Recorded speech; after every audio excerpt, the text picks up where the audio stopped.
There we go. Thursday morning, Cornishman Day. I had a chance to have a look at it in a minute, but what handsome day, innit? I mean, we're having a lovely summer, that's all I can say. I suppose at this difficult time, I mean, even my thoughts and prayers are for these poor people in that submarine out in the Atlantic. I just hope that they have a successful conclusion. But very difficult, very difficult. So, anyhow, I hope everybody's staying all right and staying safe. That's the most important. But I say the summer solstice yesterday, longest day. So fantastic, fantastic. Now I'm going to do just two or three birthdays here today. One is Catherine Cole. It's her birthday today. Happy birthday to her, maid.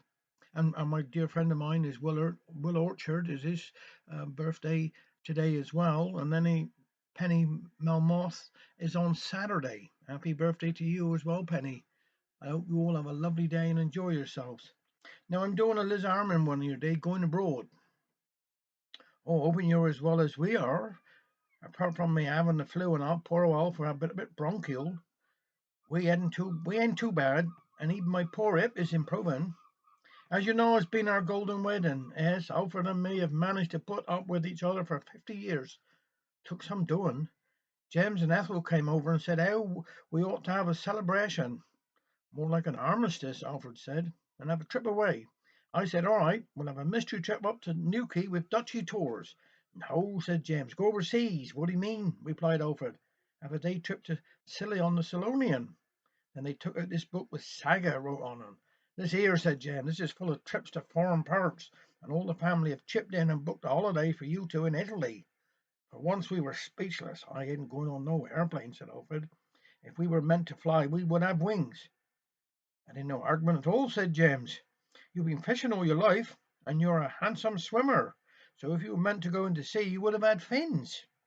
So there we was landed. The first thing we had to do was get passports. This was some rigmarole, I tell 'ee. First we had to go down to the station and go in the booth and have our small photos took. We had some trouble with that. You put money in, then you sit back and the pictures were took automatically. The first lot was ruined because I forgot to take my hat off, and by the time I got my pins out, it was flash, flash, flash, my money was gone. Alfred wasn't no better. He bent down to pick up something up off the floor, and all we got was pictures of the curtains. We ended up with one of Alfred looking like a criminal, and two of me looking like as if I'd never seen a happy day. From there we went up to the post office. We were someplace to see Susie Deeble's boy was there in Penzance working that week. He's usually over Newland, so we waited for him. First he fixed the photos onto a card. Then we had a lot of questions to answer. You wouldn't believe all the things we had to tell. There's some nosy. After we told him a family history, he said, "Now can I see official identification, please?" "What do you mean identification?" I said. "You know who we are. You to pay us our pension over Newland every week. You are supposed to have documents to say that who you are." He said. Alfred looked in his pocket and found this prescription card from a doctor's surgery. But all I could find was an envelope with my name and address on it. "There you are, my son," I said. "The name that is wrote there is mine. I don't know what more identification you need."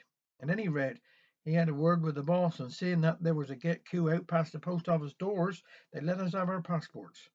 A waste of time and money, if you ask me. But when we got to Italy, they hardly looked at them. It could have been King Kong on them.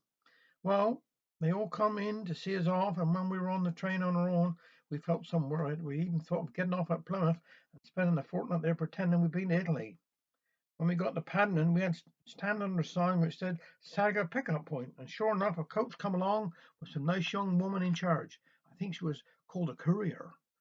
Now, I thought there was something to do with horses, but Alfred reckoned she might do Indian cooking as a hobby.